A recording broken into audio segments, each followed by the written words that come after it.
well, we'll see actually if it's evenly matched. Because I'm not sure. Now that I'm really thinking on it. But I guess I'll get into that in a second. We have something interesting happening. Getting into the first game of the series, first game of the qualifier in the bottom left as the blue Protoss. It is Spaz, who I initially mistook for Spacey Maisie, but it was actually just a completely different guy and pretty good PPs here.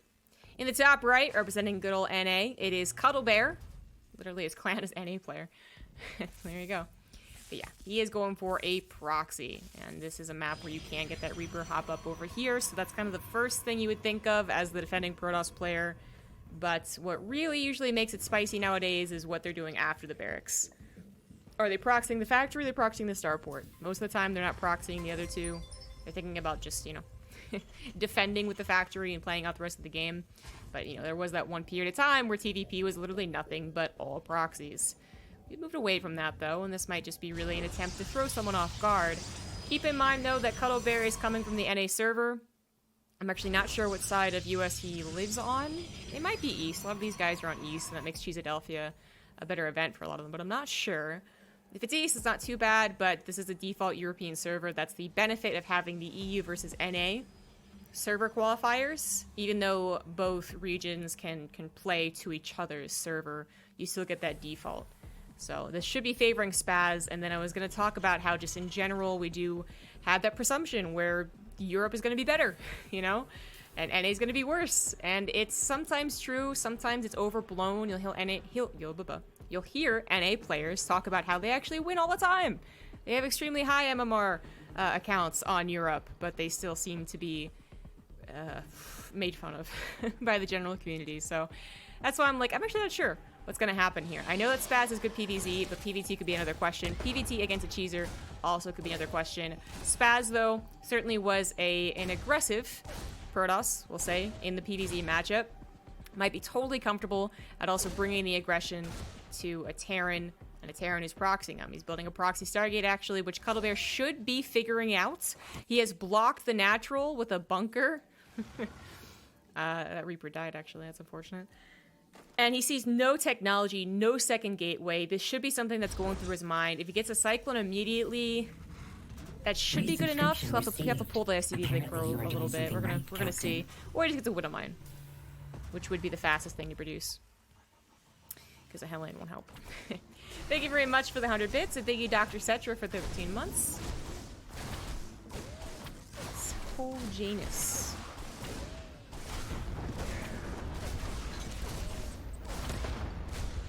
Is it named after the character from What We Do in the Shadows? I'm not sure. I watched the TV series, but I don't remember a character named Namshar.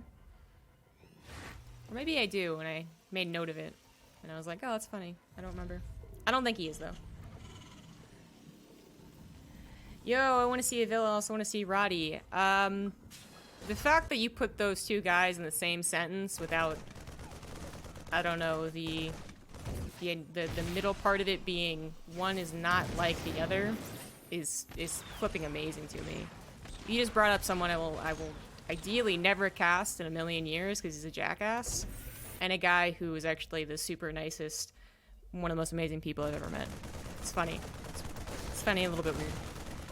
But, yeah, that's the honest truth of it, guys. If it's the last match available, I'm just gonna tap out.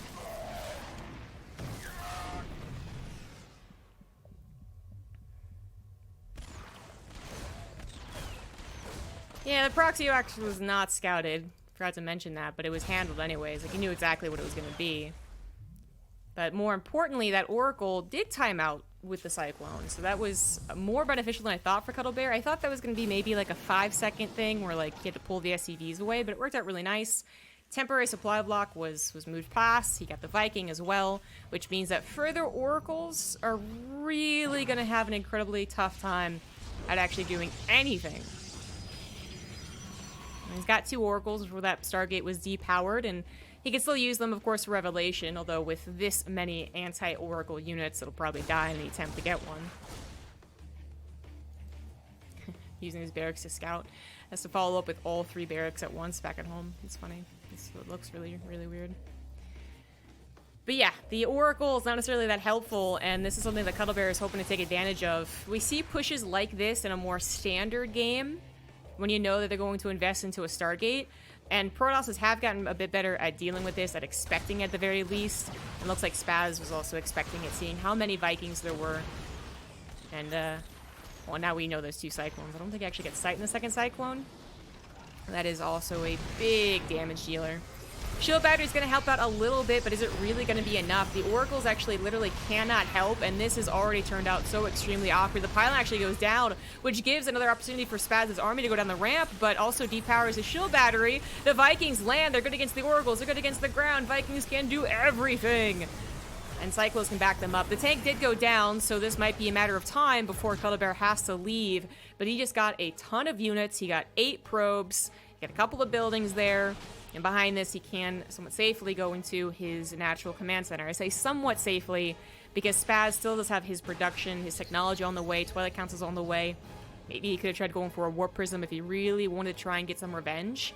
But that's not what's happening. Both Cyclones did live after all, and trying to do a counter when you know they're probably producing tanks, it's difficult to do, right? Like, they might not have enough if you can move around and use your mobility, but chances are they probably have enough to deal with any type of counterattack. But still, I'll say somewhat safely, because it is a little bit nerve-wracking for the Terran. In fact, the bunker's coming down now, so that kind of helps my point there. And Stim is so far away, my other main point. All those barracks coming down at once means you gotta wait for all the tech labs, and then on top of that, wait for the actual upgrade.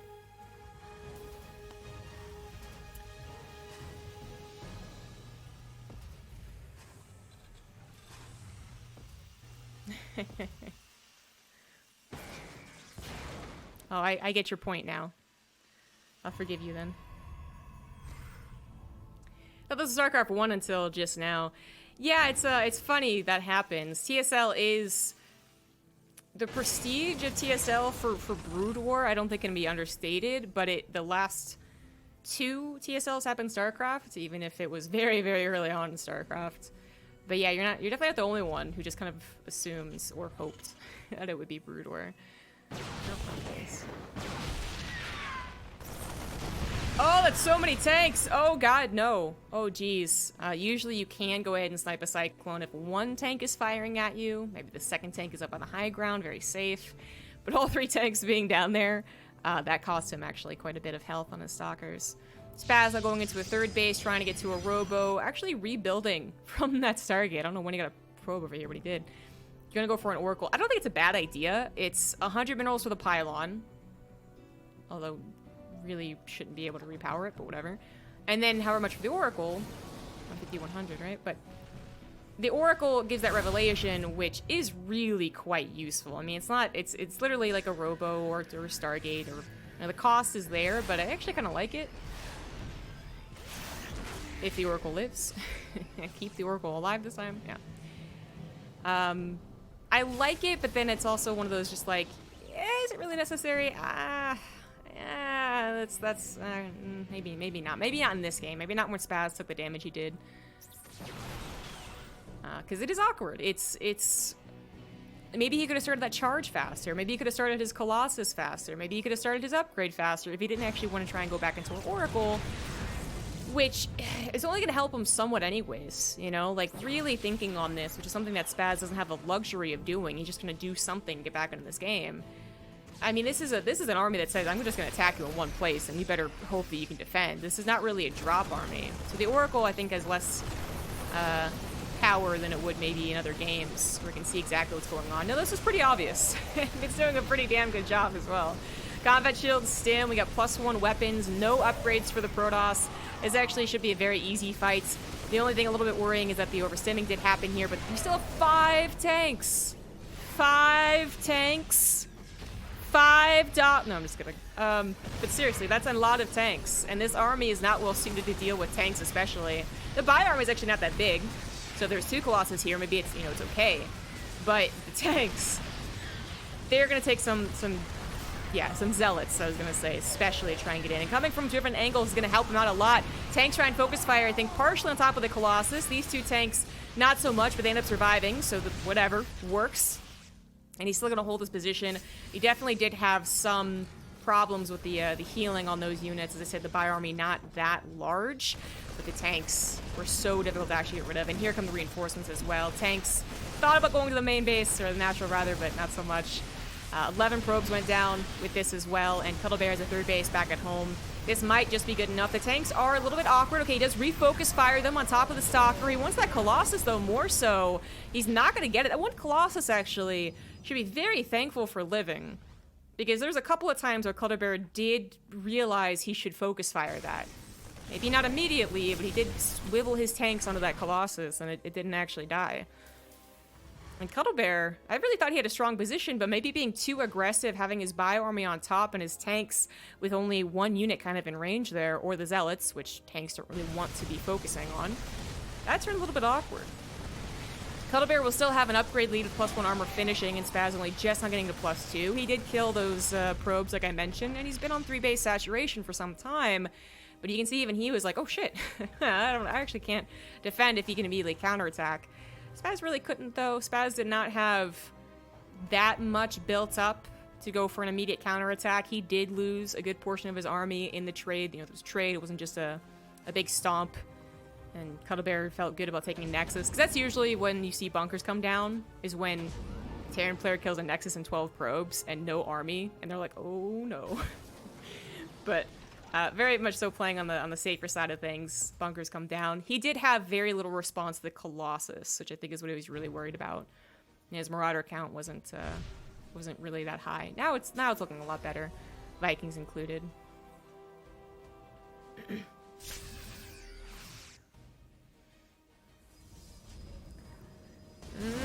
Moving out here to search for any type of army, finds the entire army. The upgrade is not done here for Spaz, so Cuddlebear still has something going for him. He's got to get a better concave, though, when he gets one. The Stalker's actually not focused right on the Vikings at all until just now. I think it was a huge mistake. It actually was very, very awkward. We still have 5 Vikings, the original 5 Vikings of the fight, still going strong. The Stalkers have mostly all died here. The War Prism goes down with the Colossus inside of the third. Colossus dies finally, and Spaz, he is going to have to tap out. GG. Lost way too much army in that last fight. Thought there was an opportunity, and, well, there really wasn't one, actually. The bunkers, the Vikings were at least there. Maybe if he had played around a bit more with the Vikings in the Stalker micro instead of trying to blitz, but, you know, he caught the army a little off guard, so he thought blitzing would work. It did not. Well played by Cuddlebear.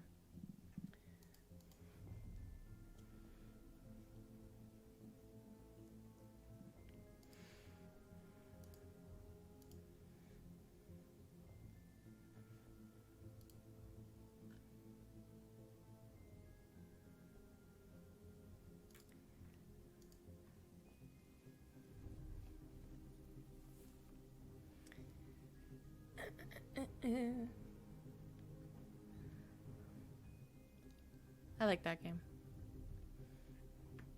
Cuddlebear, one of the star Terrans, I guess, of the NA scene. If you talk about the best Terran in the NA scene, you talk about Special, which is always a bit weird. Not because he's not North American, but he doesn't play in a lot of the North American stuff that we would commonly identify with North America, right? Because there was Copa America for the WCS system. And he also lives in Korea. So I always, like, hate it when people, like, you're like, yeah, North America doesn't really have, like, a ton of Terrans, and then people are like, well, Special, and it's like, yes, technically.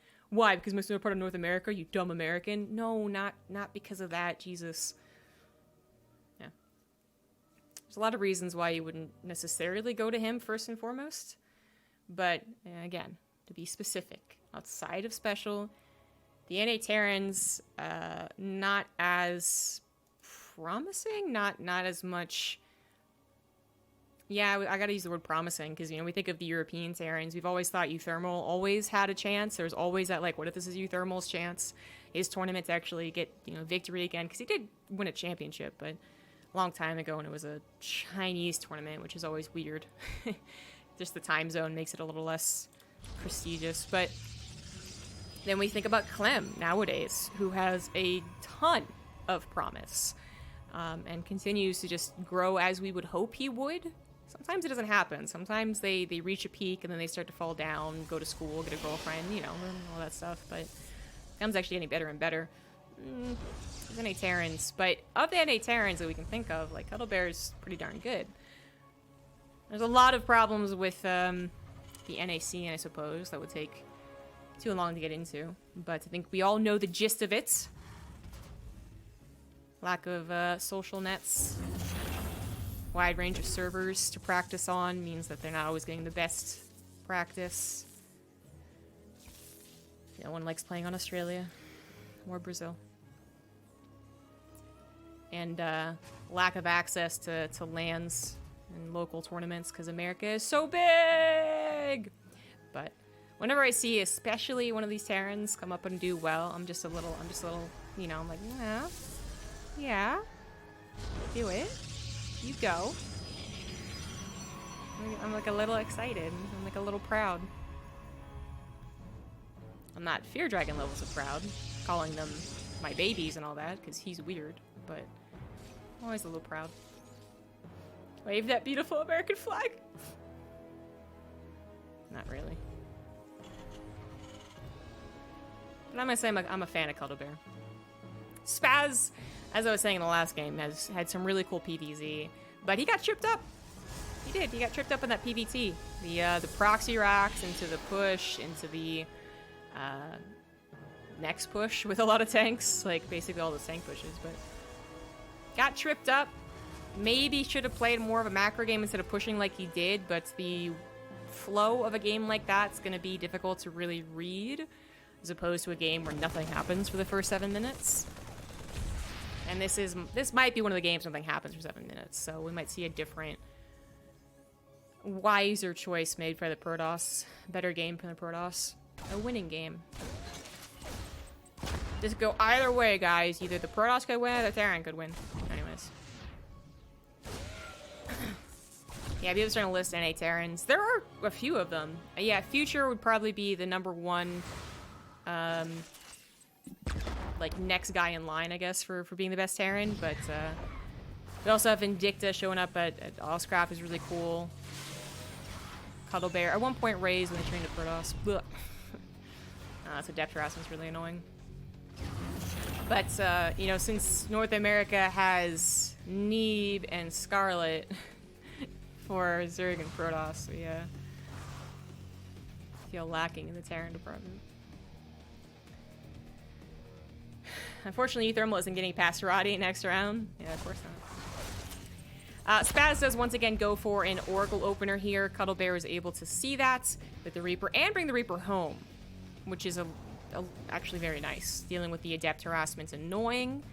And then if they bring another Adept forward, like, and you don't have that Reaper to help out, you are stuck in your main. Even with the Reaper, though, still stuck in the main. Not gonna do very much.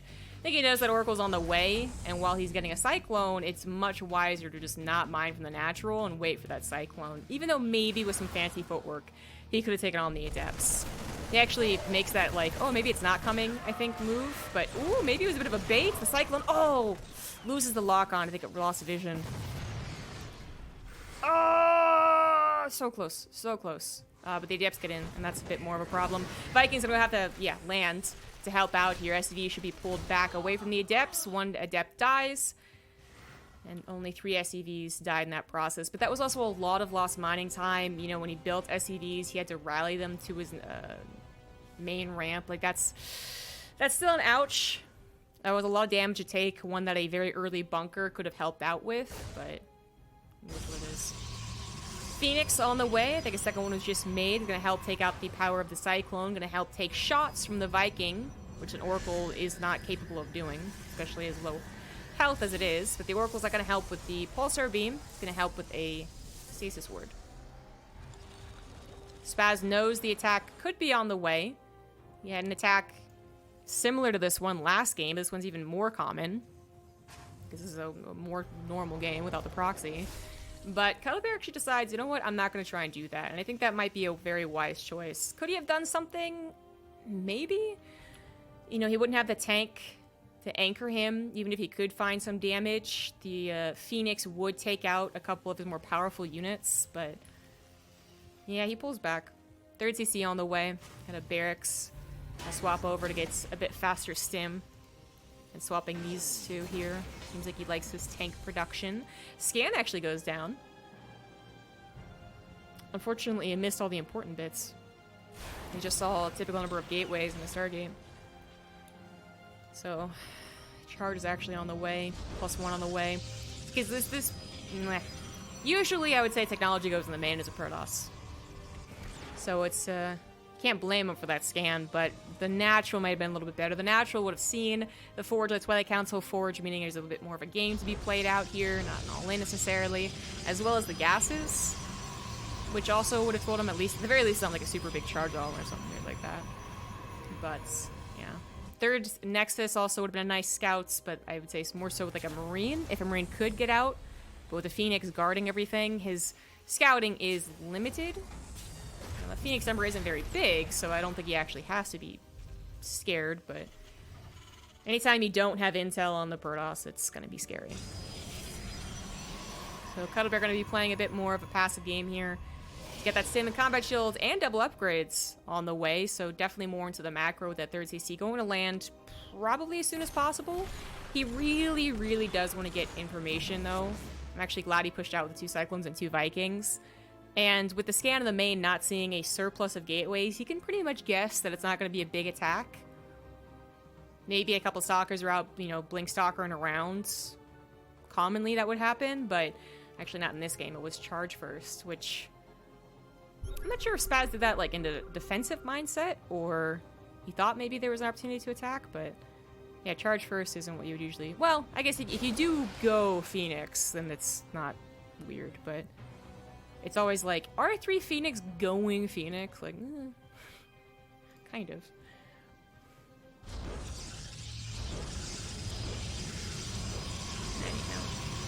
Anyhow. The scan went down here. Not only saw the third Nexus and just how saturated it was, missed the gas timing, so that's fine, but also the army composition.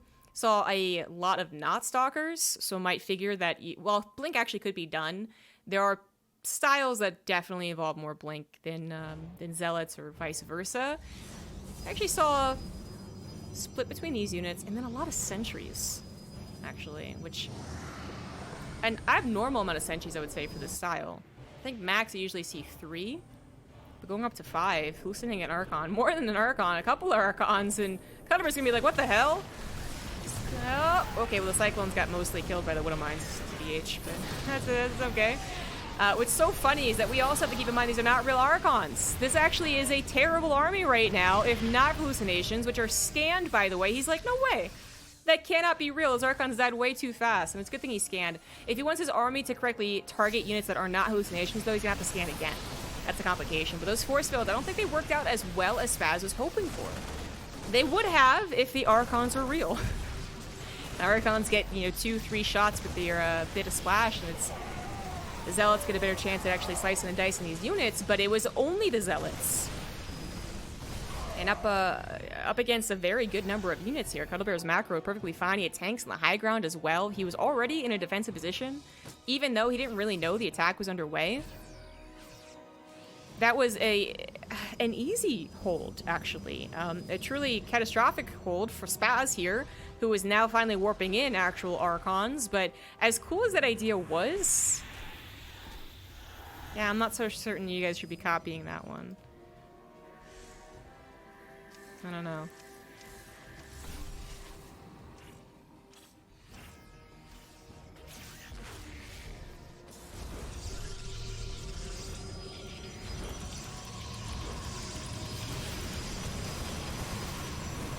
This could be the death push. The bio count might not be the most intimidating, and the upgrades are equal at this point, but the Widow Mine count's actually really nice. But a couple of the Widow Mines not actually getting shot off here. One was in the back. Revelation does reveal them, so maybe they could die. Not going to go further into this push. I think he saw the War Prism pick up High Templars as well, which is very scary. He has Ghosts in the way, though, so it's a matter of time. So he absolutely should pull back until he feels safer. He pulls back into the Ghosts being available. There are the Storms, though. Very difficult to exactly know where to put those EMPs, especially without Shockwaves being done. But that's 7 seconds from finishing. Do we have another EMP? No, we already used all of them. It's not going to affect this game, but there's that... okay, here come more units that are more vulnerable to the EMP. The bio is also getting very, very low here. Gotta wait just a couple of seconds for those medevacs to heal it up. That's gonna give seconds to Spaz to get back into the game. I'm sorry, I said equal upgrade. Spaz actually had an upgrade lead. My bad. +2 had finished. So, a little bit scary, especially without the EMPs. Not just for the storms, but also for the entire army. To help out with the upgrade deficit. Upgrades are going to turn pretty much even in like 30 seconds, though, with 2-2 on the way for Cuddlebear. He's got a 4CC about to finish up. No harassment so far from Spaz. No drops from Cuddlebear either. More just directly attacking into each other. Okay, I spoke too soon.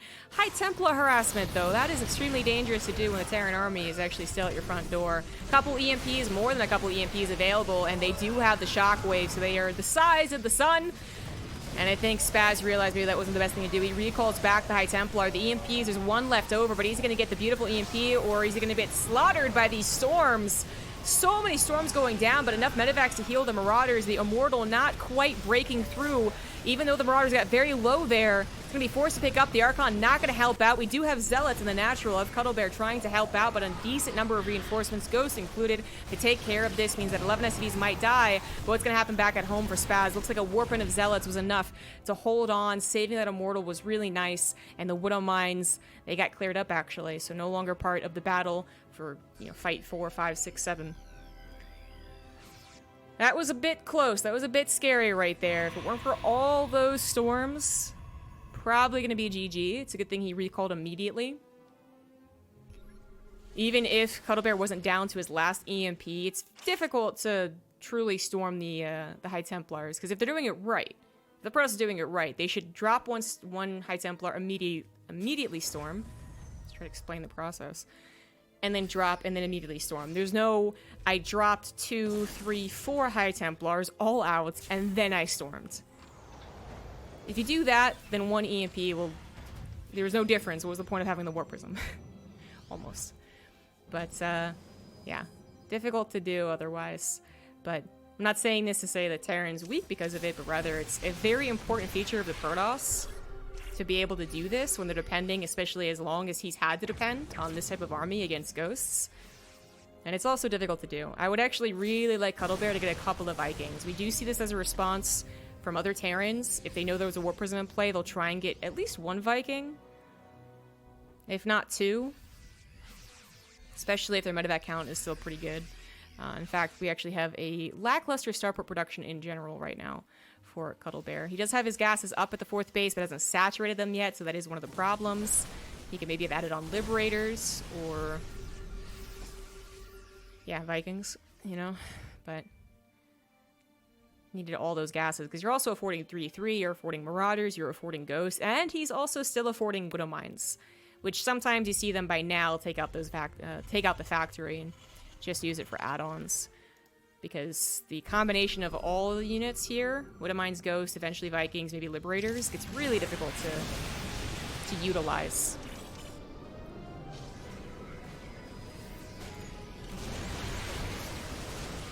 That is a very clumped up Terran army. It's going to want to get a concave to have the best bet, because again, it's unlikely the High Templars will not get at least 1 or 2 decent storms. But ooh, a bit of a wrong choice there from Spaz. He saw a clumped up group of Ghosts with no medevac healing and thought that the storms would be best on all of them, but that's not actually the case. Ghosts are pretty chunky. All the Ghosts lived, or most of them did, and they still have a lot of EMPs, but the rest of the army here actually looking pretty buff. Here we got 4 Immortals. We have a Disruptor now. Gonna force Cuddlebear to split, if not just straight up take damage. And a lot of Archons as well. With their upgrades all finishing, we're gonna have 3-3 versus 3-3 in just a second here. The Ghosts are still alive, but they're low on energy. The Medevacs, ditto, low on energy. Protecting himself with that planetary should be good enough. Spaz, it's gonna control. I think controlling this fight is good, but yeah, maybe pull back until you have more Disruptors, and then you can get on the front lines again. Cuddlebear needs to stop making Ghosts, by the way. he's expecting to lose them, it's just a habit. I mean, Ghosts are pretty good, actually, but I don't think you want this many Ghosts. Starting to lose a couple. Or rather, If you can afford this many ghosts, great, but I'd also like to see, yeah, affording the Liberators. Exactly. That's what I was going to point out. You know, ideally, like, one of the best Terran compositions later into this matchup is, like, basically Ghost Viking Liberator. With very little bio support, but that's still a ways off. Disruptors thrown out, both of them whiff. Zealots, though, coming into the third base, not necessarily for the economic damage, but now I'm worried that Cuddlebear will not be paying attention to his army. He knows it as well. He has to be very careful with how he handles this. He scans and sees the army has moved away, and he's going to try and blitz on top of the Nexus. He's going to kill it. Take out the energy, take out the shields right there, but Spaz not going to return home. It's going to be a good old-fashioned base trade. Planter's going to help out a little bit by taking out a decent number of the Zealots. There's no War Person with this army either, and Cuddlebear also has a drop off to the other side with a couple of Ghosts, couple of Marauders, very chunky units. Difficult for the Zealots to clean up. We even have the probes being pulled here as Spaz realizes this is not just maybe a base trade, but a base race. They're going to be on top of each other's production very, very soon. 2 Liberators, oh, and 2 tanks. Those are the tanks from the beginning of the game that were never brought forward. Actually make this too difficult for Spaz to run into. He would lose way too many units, and even if he was able to eventually get on top of the production of Cuddlebear, he would have to take on this remaining army. If he loses half his army supply doing that, then he can't take on the army when all is said and done. Spaz is forced to return home. He recalled to save his 5th Nexus. Oh, the Disruptors. They need to actually take out the Widow Mines. Oh, okay, they're going after the Ghosts, so the Widow Mines are still available. I don't know what the other... I heard a Disruptor, but I don't know where it went. Oh my god, the EMP Widow Mine combination. Okay, he took out 3 Widow Mines that were live. The Ghosts almost all out of energy here. Go for a couple of snipes on, I guess, the Zealots, but otherwise waiting for the EMP energy. We got a couple of drops going to that base once again. Both of them running a bit low on the minerals. Spaz actually can still afford to warp in, but he lost most of his production. That's his problem right now. Thankfully, he put that forge in the natural, so he might actually be able to get to +2 shields. I didn't realize he had +1. That was actually a pretty damn good army, for real. And the units he can't warp in include sentries and stalkers, but some exports still finishing up here. Those EMPs were, so brutal. Luckily for Spaz, nothing can actually connect to take them out, though. But, oh, maybe I spoke too soon. He's not paying attention. The ramp has been broken. He goes after the Disruptors, but, oh, God, there's still shots. The Ghosts, they mostly all go down. 4 left over. Immortal still packing a punch behind the Disruptors as they sacrifice themselves. Desperate to do something without actually having their shot. The drop to the top right has been taken care of. The Ghosts remain against Immortals that have their shield again, but they're going to go down anyways. GG. Spaz. Even if he had been able to spend his money like he wanted, it would have been very tough to come back from the supply deficit. Well played.